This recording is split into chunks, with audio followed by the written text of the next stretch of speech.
ایک روایت میں آتا ہے جب سحری کا وقت ہوتا ہے شوہر اٹھتا ہے اور اپنی بیوی کو بھی بیدار کرنے کی کوشش کرتا ہے، اللہ کی بندی اٹھ اور اللہ کے حضور سجدہ ریزی کر لے۔ وہ رحمتوں کے بٹنے کے لمحے ہیں، دعاؤں کی قبولیت کی گھڑیاں ہیں، انوار اترتے ہیں ان لمحوں میں، رزق بڑھتا ہے ان لمحوں میں۔ تو وہ اٹھتا ہے اور اپنی بیوی کو بھی بیدار کرنے کی کوشش کرتا ہے۔ سارے دن کی تھکی ہوئی خاتون اٹھ نہیں پاتی تو خیر وہ خود وضو کرنے چلا جاتا ہے، لیکن اس کے دل میں بے چینی ہوتی ہے کہ یہ بھی کبھی اٹھ کے اللہ کے حضور سجدہ ریز ہو جائے تو کیسا اچھا لگے۔ یہ سچی محبت کی علامت ہے۔ خیر اسے خیال آتا ہے اور وہ پانی کا چلو ساتھ لیے آتا ہے اور اپنی بیوی کے چہرے پہ چھڑک دیتا ہے اور خود مصلی بچھا کے نماز پڑھنے لگ جاتا ہے۔ بیوی اٹھتی ہے، دیکھتی ہے میرا شوہر نماز میں ہے، تو اسے بھی خیال آتا ہے، اٹھتی ہے جلدی سے، وضو کرتی ہے، مصلی بچھا کے شوہر کے قریب نماز پڑھنے لگ جاتی ہے۔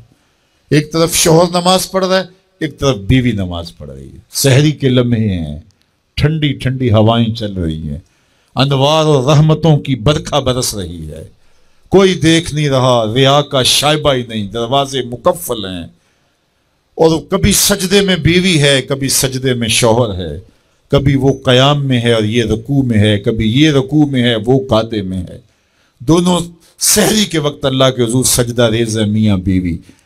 حدیث پاک میں آتا ہے دونوں کو دیکھ کے رب مسکرا رہا ہوتا ہے، اپنی شان کے مطابق اللہ خوش ہو رہا ہوتا ہے کہ میرا بندہ اور میری دہلیز کی باندی کس طرح میرے حضور سجدہ ریز ہیں۔ اور اگر ان کو پتہ چل جائے نا کہ سجدے میں کتنی رحمتیں اتر رہی ہیں، وہ سجدے سے ساری نہ اٹھائیں۔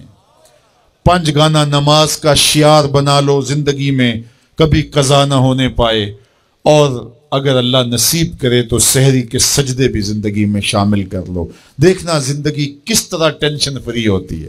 آج ہر بندہ کہتا ہے مشکلیں، اور میاں جس وقت مشکلیں ٹلتی ہیں، جس وقت مصیبتیں زائل ہوتی ہیں، وہ لمحے تو سو کے گزار رہا ہوتا ہے۔ صبح اٹھ کے نمازی بھی ٹکریں مار کے جلدی جلدی صبح کا وقت گزارنے کی کوشش کرتے ہیں میرے جیسے نکمے لوگ، لیکن صاحب نہیں، وہ وقت تھوڑا سا دیجئے، اس وقت میں بیٹھیے اور اللہ کے حضور سجدہ ریزیوں کا مزاج بنائیے۔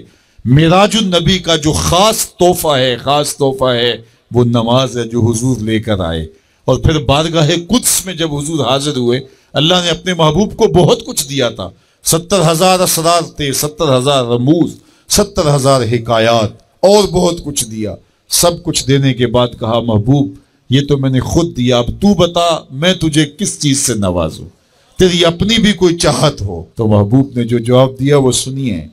ہم ہوتے نہ جانے ہمیں کوئی اختیار دیا جائے تو کیا مانگ لے، کوئی دولت مانگے، کوئی ثروت مانگے، کوئی شہرت مانگے، لیکن ذرا دیکھیے انتخاب دیکھیے حضور کا، اور پھر اشش کیجئے حضور کے انتخاب پہ۔ کہا کہ محبوب آپ کی جھولی میں کیا ڈالا جائے، کیا دیا جائے؟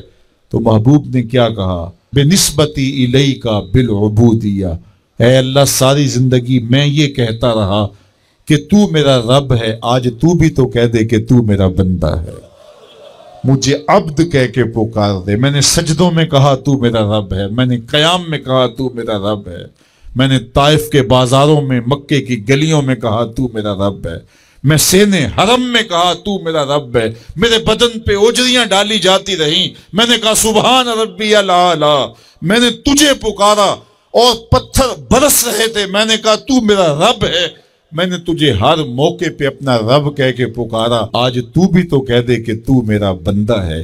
تو اللہ نے کہا سبحان الذی اسری بعبدہ، تو عبد کہہ کے پکارا، اور عبدیت کا عملی اظہار نماز سے ہوتا ہے۔ نماز میں جو سرور ہے، نماز میں جو لطف ہے، اور بندگی کا جو مزہ ہے وہ کہیں اور نہیں ہے۔ حضرت سیدنا غوث اعظم رضی اللہ تعالیٰ عنہ فرماتے ہیں کہ ولایت میں جو سب سے بڑا مرتبہ ہے جو ولی کو نصیب ہو جاتا ہے، وہ مقام بندگی نصیب ہوتا ہے، وہ عبودیت کا مقام ہے جو بندے کو نصیب ہوتا ہے۔ تو یہ بندے کے لیے معراج ہے، اسی لیے کہا گیا الصلاۃ معراج المومنین، نماز مومن کی معراج ہے۔ حضور تو وہاں تک پہنچے جہاں کسی کا تخیل بھی نہیں پہنچ سکتا، لیکن بندہ اس معراج کا حصہ لینا چاہے اور اس کی برکتیں سمیٹنا چاہے تو پیشانی سجدے میں رکھ کر کے اللہ کے حضور بندگی پیش کرے، اللہ ہم سب کو اپنے حضور عجز و نیاز کے سجدے نصیب فرمائے۔